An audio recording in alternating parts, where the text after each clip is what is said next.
9 দফা ছিল, তারা গুলি করে ওই 9 দফাকে 1 দফায় আনছে। এটা কিভাবে দেখা উচিত আপনি বলেন?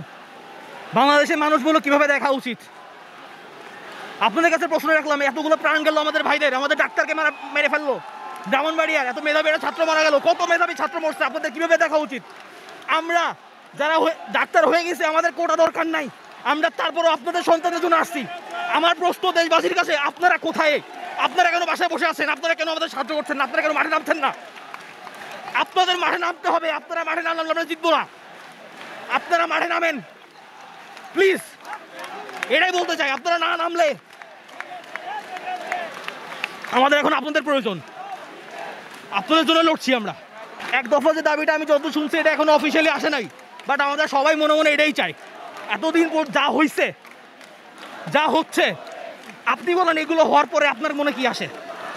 আমরা সেফ? আপনি সেফ? কেউ সেফ এখানে? ঘরের ভিতর যারা আছে তারা তো বেরোনি, তাদের গুলি করছে কারা? তারা সেফ? এনার আন্ডারে কেউ সেফ? আমাদের দাবি ছিল 9 দফা, কিন্তু সরকার এই 9 দফা দাবিতে কর্ণপাত করে নাই। তাই এখন আমাদের 1 দফা, আমাদের দাবি এখন 1 দফা। এই খুনি সরকারকে পদত্যাগ করতে হবে। এই স্বৈরাচার সরকারকে আমরা আর ক্ষমতা দেখতে চাই না।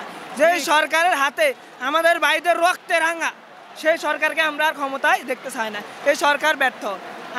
আমরা জাস্টিস চেয়েছি, সেটাও দিতে সে ব্যর্থ, সে পারে নাই। উল্টো সে তার সন্ত্রাসী বাহিনী, তাদের মন্ত্রীরা কি খেয়ে কথা বলে আমরা জানি না।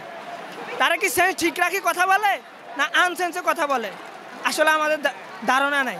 তাই আমাদের দাবি একটাই, 9 দফা ছিল, তারা গুলি করে ওই 9 দফাকে 1 দফায় আনছে। এখন সরকার যদি স্বেচ্ছায় পদত্যাগ করে তাহলে ভালো, নাহলে আমরা সরকারকে বাধ্য করব। ক্ষমতা থেকে আমরা নিজেরা প্রয়োজনে আমরা রক্ত দেব, রক্ত নিয়েছে, প্রয়োজনে আরও দেব। প্রয়োজনে আমরা লাস্ট স্টেপে যখন যাবো আমরা গণভবন ঘেরাও করতে বাধ্য হবে। আমাদের এটাই দাবি, আমার দাবি এটাই।